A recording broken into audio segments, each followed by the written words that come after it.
আসমিয়া রোজা রাখছো? খাওয়া শেষে আমি খালি পেট দেখে গেছি। এখন খাইছস আবার কালকে সন্ধ্যাবেলা খাবে তাহলে একটা বড় রোজা হয়ে যাবে খারাপ না খায়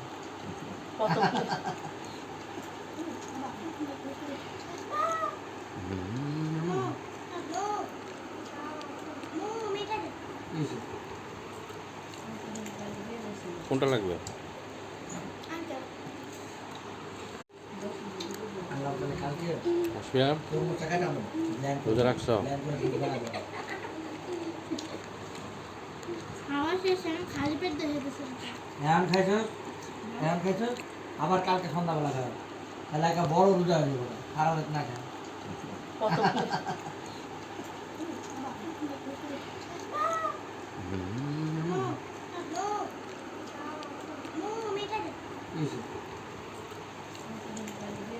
কোনটা লাগবে?